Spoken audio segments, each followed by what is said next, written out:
What's up, people? Today, I will be reviewing Mission Impossible 2 in 4K for you guys, and I got that coming up for you next.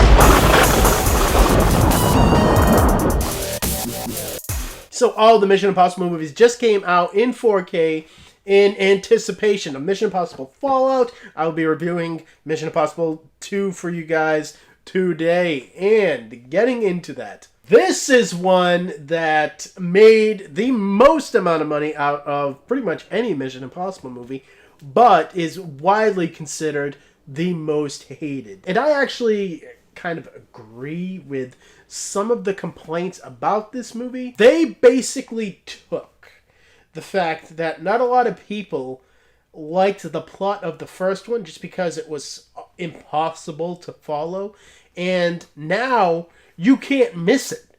It is explained to you again and again and again. There is a virus, it's called Chimera, and there is a cure called Bellerophon, and that virus is going to be put on the people of New York and held ransom, and the villain here will give New York Bellerophon when he gets his money.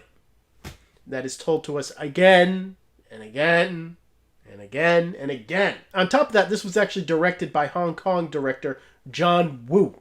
And I like his Hong Kong films. His American films, Face Off was actually pretty good. I like Face Off. But other than that, he has a style of action that he calls his ballet of violence, and it is very stereotypical, to say the least. Now, when you add his style of action to Tom Cruise and his ego in 2000, which was over the top. This is when Tom Cruise could not stop mugging and grinning at the screen, and just, he thought that he was on top of the world at this point in his life, and you can see it. He's really full of himself in this movie. And when you put the action of John Woo with the ego of Tom Cruise, now Ethan Hunt can do anything. And I mean anything. There is one point in this movie where he does a front flip to a freaking drop elbow on somebody. It's ridiculous. There is one point in time where two characters are driving on motorcycles, and then they freaking crash into each other, roll down a hill, get back up, and they're freaking duking it out afterwards. It's just over the top. But I will say that some of the action here is adrenalizing, and I just really have a hard time with this movie, though, and I always have. I will be kind and give this a 4 out of 10. This is always a hard one for me to watch, people. Now, getting into the video quality of Mission Impossible 2 in 4K, this was actually put through the same 4K scan as the first Mission Impossible and given Dolby Vision just like the first one. I will say that the previous Blu-ray that came out for Mission Impossible, it was not the greatest. It was a slight upgrade from the DVD because I own both of them. There are scenes here where the image appears to be very sharp, and the more you get into this movie, the more consistent it actually is. But the beginning of this movie can change from being pretty soft to pretty sharp in the same scene, really. Detail work is upgraded from the original Blu-ray, especially in close-ups. You get the pretty typical bump up in detail work here. With the HDR and the Dolby Vision, this is actually interesting. It actually acts as a kind of a negative here, just because of skin tones. Skin tones on this 4K Blu-ray are all over the place, ranging from too hot to too cold. and it is very hard for them to temper this down.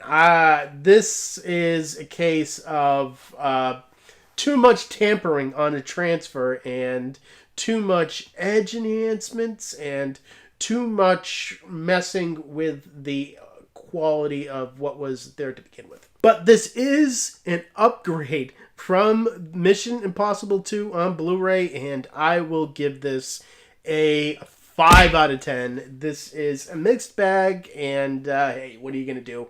At least it's better than Mission Impossible. Now, as far as the audio of Mission Impossible 2, I kind of referenced this in my Mission Impossible review. All of these movies, with the exception of Rogue Nation, have a Dolby True HD 5.1 mix. They do not give you the proper Dolby Atmos mix that is usually on 4K releases.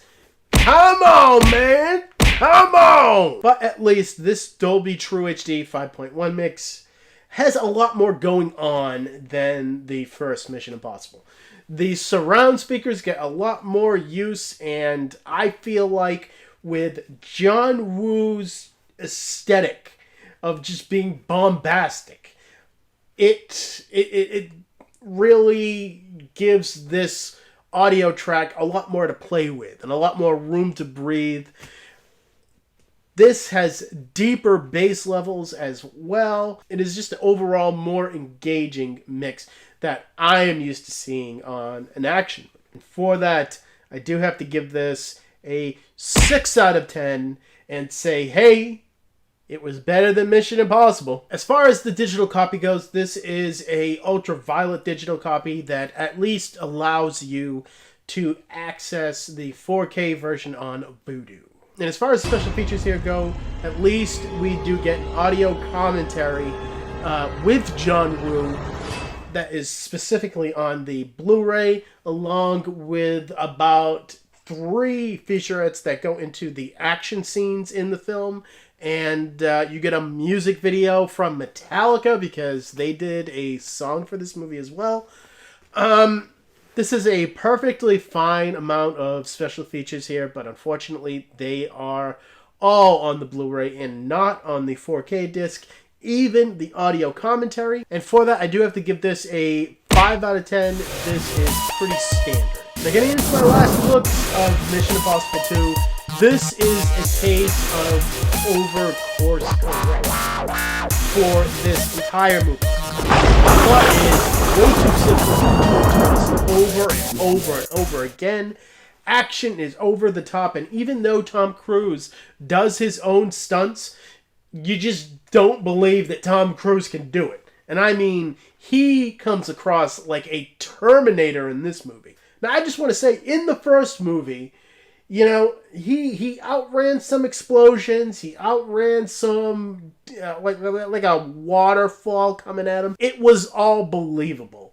Here, the guy knows Kung Fu. He judo chops everybody in the neck. He does like a flying elbow on somebody, like I've already said.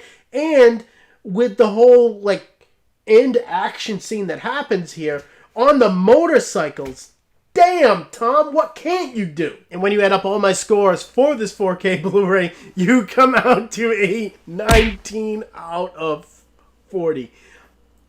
Yeah, this, it still needs work, people. Paramount has really given this a raw deal. The video quality here is uneven, to say the least, and we still don't get the audio that we want. You put that with a subpar movie and you don't get a good score. But hey, maybe Mission Impossible 3 can be better, and I will have that review coming up really damn soon. And thank you guys for watching. You guys are really awesome, and I will see all of you next time.